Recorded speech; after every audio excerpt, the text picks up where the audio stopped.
através das redes sociais.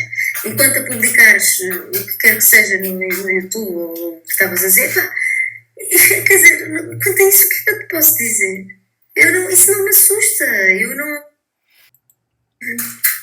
Queres expor a tua experiência comigo?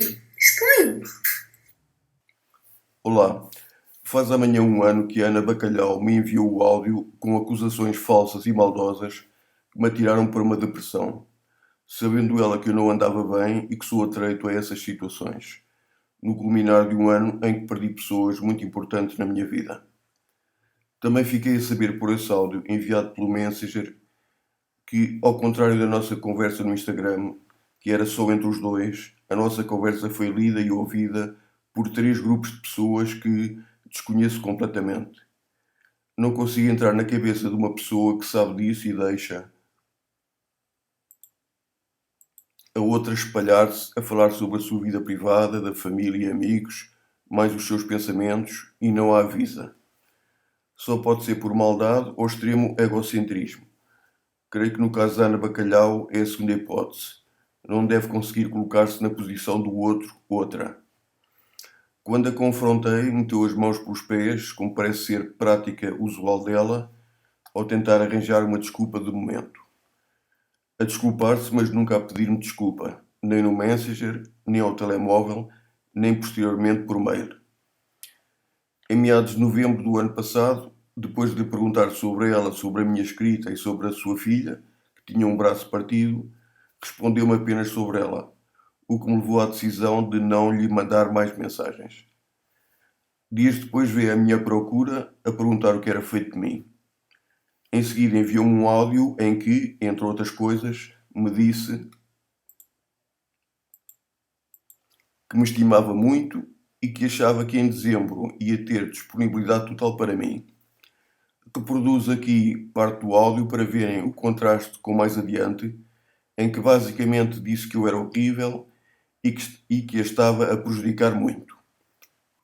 Olá Jorge, olha, eu achei melhor desta vez deixar-te uma mensagem de voz. Eu não sei como é que isto funciona, é a primeira vez que estou a fazer isto, porque eu concordo contigo, às vezes as coisas escritas parecem diferentes do que aquilo do tom que nós estamos a imaginar na nossa cabeça. E então o que eu quis passar com aquela mensagem era que obviamente foi um dia antes do concerto, eu estava a 1000, para tu veres bem, no dia do concerto até me esqueci dos anéis, eu adoro cantar cheia de anéis, esqueci dos anéis em casa, não tinha anéis para cantar, para tu veres como eu estava com a cabeça. Mas eu quis escrever-te qualquer coisa só para te demonstrar que eu estava aqui, que eu lia, mas claro, falar sobre os teus escritos naquele dia eu não era capaz, porque não. Oh caramba, isto aqui só. Eu falo tanto isto, eu queria só gravar pouco. Enfim, olha, eu sou como. Quando dizes que eu só falo sobre mim, pá, se calhar na verdade, se calhar é verdade, mas, porque, enfim, a tua escrita eu não falei sobre ela nessa altura porque eu não tinha mesmo cabeça, né, disponibilidade mental para o fazer, mas falo bem. Pronto, é só, mandei-te esta mensagem de voz porque às vezes. Lá está, pronto, mais uma, desculpa. Eu tendo a ser, quando eu escrevo, sou muito. É o contrário de quando eu falo. Não sei se estás a perceber, sou muito. Há uma certa contenção que eu utilizo, já se calhar com medo de ser mal interpretada. E depois tu interpretas como sendo seca. E eu aqui a falar já percebes como é que a coisa funciona. Pronto. E é isso. Perdoa-me, mas de facto, epá.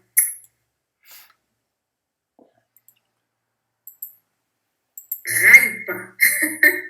Só dá para gravar um minuto. Agora já vou tendo mais disponibilidade, vou estando mais descansadita e em dezembro acho que vou ter total disponibilidade. Pronto. E é isso, olha, está a chegar a minha filha. Um grande beijinho, desculpa lá qualquer coisa, Jorge, não é má intenção minha, mesmo. Tem muita estima. Grande beijinho, Jorge, fica bem. Já nem me lembrava como ela foi porreira, sem manias, tocato lá, pedindo-me até perdão por ter sido egocêntrica, no intuito de eu voltar a falar com ela. Retomámos a conversa e, depois desta brincadeira, eclipsou-se, para minha surpresa. Todos os dias às 8h30 da manhã ia ler as minhas mensagens, que eram extensas, sobretudo sobre música e literatura. Se não era a primeira coisa que fazia, era das primeiras. E uma vez mandei-lhe uma mensagem à meia-noite para ela ver no dia seguinte, mas foi logo ver. Perguntei-lhe se ainda estava acordado, admirado, mas não me respondeu. Dias depois perguntei-lhe o motivo de não ter voltado a responder-me, depois de se ter rido nesta brincadeira, tendo-me enviado então novo áudio. Pelo tom de voz percebi que me estava a tentar enganar. Quanto à disponibilidade para dezembro, que passou de total a nenhuma. Tenho muita facilidade ao ouvir uma voz em saber se a pessoa está a mentir ou a falar a verdade. E é das piores coisas que me pode acontecer, perceber que me estão a tentar enganar, porque eu nunca minto e muito menos engano quem quer que seja. E fico mesmo com energia completamente para baixo e isso estava-me a fazer mal. Então eu decidi afastar-me um pouquinho das redes sociais. O Facebook já tem 3 administradores para além de mim e são eles que têm vindo agora aqui a gerir um pouquinho os conteúdos, as caixas de mensagens e isso tudo, são eles que têm estado a gerir. E o Instagram ainda sou eu, mas acho que também vou pedir ajuda porque é demasiadamente intenso. Eu não estou a conseguir lidar com isso e manter uma certa sanidade mental, a minha saúde mental. Por isso, agora, durante os tempos, vou tirar aquelas férias. Não quer dizer que não vai. Eu espero que consigas sair um pouquinho de... Espero que consigas sair um pouquinho desse buraco onde dizes que tens estado em baixo. Espero mesmo que consigas. Tentou também angariar-me para eu ir ao seu beijamão, porque ela precisa disso, para alimentar o seu ego narcisista, mas eu não sou fã de ninguém, sou admirador, fracassou. Fiquei também a saber que não fala às pessoas na rua para que lhe falem primeiro. E acabou com o enorme beijo mais morto da história da humanidade. O tom é falso, estava a tentar ocultar algo. Se fores ver um concerto meu, avisa-me, alguém a ler, ou eu, ou outra pessoa, e dir-me-á, e aí sim, no final do concerto, combinamos aquele abraço, aquela conversa, como eu gosto, toque de pele, olho no olho, aí sim é que eu gosto. E nunca me escuto, estou sempre com as pessoas no final dos concertos, desde que a DGS o permita, claro. Mas, portanto, se for assim, ou se nos esbarrarmos na rua, por favor, chama-me, que eu também sou uma distraída de primeira apanha, chama-me e conversamos, está bem? Isso sim, isso alegra-me. Ok? Espero que fiques bem e um enorme beijo enorme. Mas nesse mesmo áudio, lá pelo meio, levantou-se a ponta do véu que me fez começar a entender o que se tinha passado. Alguém tinha tido ciúmes da nossa interação, do nosso bom entendimento, das nossas brincadeiras. Gaguejou, mas lá disse. Mas que os que estão próximos de mim saibam a verdade, tenham a 100% e saibam a verdade acerca de mim. Depois, nas vésperas do Natal, a Ana Bacalhau enviou-me o áudio maldoso com acusações falsas. Fiquei também a saber que foi da agência dela que veio a proibição de continuar a falar comigo. Veio atrás de mim a dizer que me estimava muito, a pedir-me perdão e veio a bater todos os recordes de falsidade neste áudio. E pá, eu comecei a dar muito instável, quer dizer, eu comecei a ficar um bocado... Meu Deus, o que é que... este meu síndrome de filha única e de querer fazer as coisas bem e tal... meu Deus, o que é que eu agora... Será que escrevi isto e ele vai chatear-se comigo? Ou será que não sei o que mais? E comecei a ficar assim. E pá, isto não é saudável para mim. E as pessoas que me rodeiam percebiam que eu não estava bem, quer dizer. E o pessoal da agência a ver as mensagens ia dizer-me que já estava a exceder um certo limite. A minha interação e e agora tudo. diz-me que isso pesa na minha decisão de me afastar um pouquinho disto porque me está a fazer mal, esta nossa relação me está a fazer mal. Basicamente é isto. E agradeço, eu é que não consigo ter a disponibilidade que tu exiges de mim, eu não consigo, faz-me mal, eu não consigo. Acho que, pronto, a nossa relação, se calhar é uma relação que leva a estes choques, a estas coisas, a estas energias más. E, portanto, será mais saudável para nós, de facto, não. Ao contrário do que disse a mentirosa da Ana Bacalhau, o que levou ao nosso afastamento foi a nossa excessiva proximidade, devido a sermos incrivelmente compatíveis em termos de ideias e de gostos. Como eu lhes cheguei a dizer, ia desde Agostinho da Silva ao Bacalhau a Gomes de Sá. Quem ainda tiver dúvidas, consulte o vídeo anterior, em que escarrapachei todas as mensagens que ela me enviou. Na altura não me fez sentido que fossem os colaboradores e as colaboradoras da agência a interferir na vida dela, então só podia ter sido o patrão da cantora Tom de Lenço. Vim como que a confirmar recentemente pela entrevista que ele deu à Blitz, em que, a certa altura, afirmou: a relação de um artista e de um agente tem muitas características do matrimónio ou de um namoro, porque tem rotina, tem sonho, tem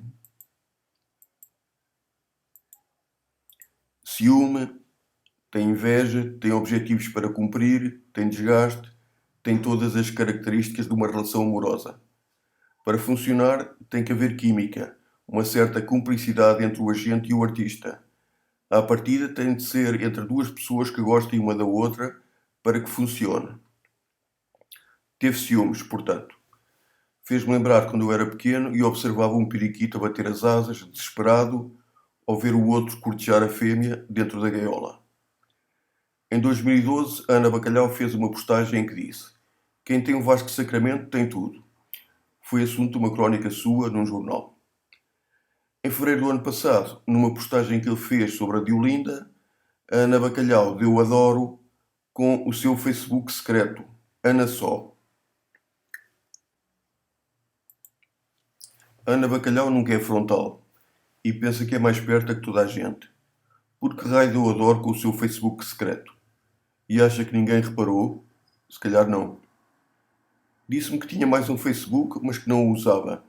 Na realidade tem 4. O atual, mais o que tem uma foto com ela sentada no chão, outro com uma foto preto e branco e este, o secreto, cuja última postagem foi em 2016. Foi uma das várias mentiras que me disse, mas esta sem gravidade, a não ser por ser mentira. Curiosamente, andámos nas mesmas escolas. A preparatória Pedro Santarém e a secundária do Benfica, José Gomes Ferreira. E na infantil em escolas vizinhas, ambas perto da Mata do Benfica. Outra hipótese para o comportamento estapafúrdio da Ana Bacalhau foi o patrão Vasco, que tinha acesso à nossa conversa sem o saber, ter ido fazer queixinhas ao marido dela, já que, segundo li ou ouvi algures, conhecem-se desde pequenos em Aveiro. Seja como for, a vida pessoal da Ana Bacalhau não me diz respeito, a não ser porque me prejudicou indecentemente, tendo eu sempre lhe sido leal. Devia ter sido frontal, coisa que me parece que nunca é, prefere sempre a mentira e o subterfúgio. E essa frontalidade nem passava por contar o que realmente se passou, bastava ter-me dito que não podia falar mais comigo. Eu ter-lhe perguntado porquê, e a resposta dela talvez fosse: prefiro não falar sobre isso. Ao que eu concluiria com: ok, se algum dia precisar, estou aqui. Se tivesse passado assim, nem sequer teria ficado a saber que expôs a minha vida e a dos meus para terceiros. Concluindo, a Ana Bacalhau não pediu desculpa por nada do que devia ter pedido, é mais uma pessoa destruída pela fama, deve sentir-se de tal modo importante e inchada, com os pés no ar, que considera uma desonra pedir desculpa a quem não aparece na televisão. Se não fosse tão orgulhosa, tinha-me pedido até várias desculpas, mas bastava uma. Ou isso, ou por ser tão egocêntrica que considera que nunca prejudica os outros, vendo sempre apenas o seu lado. Não pediu desculpa, fez orelhas mocas e restringiu-me e bloqueou-me no Instagram e no Facebook. Mas antes disso houve uma conversa ao telemóvel em que me intimidou ao ponto de me assustar pela energia negativa que emanou, para além do grito ao meu ouvido. Há 11 anos escreveu no Facebook: Pedro, há certas notas extremamente agudas que a voz humana produz que têm um efeito mais dissuasor do que umas quantas reguadas. Tudo isto é lamentável porque sempre a defendi e ajudei e, como os meus seguidores e seguidoras de então sabem, até fiz uma playlist com o nome Ana Sofia Bacalhau, que no mês e pico atingiu mais de 600 visualizações, mais até que a playlist dela para o novo disco. Foi arquivada há um ano, depois que ela atraiu a minha confiança. Viva a Argentina, bom Natal a todas e a todos.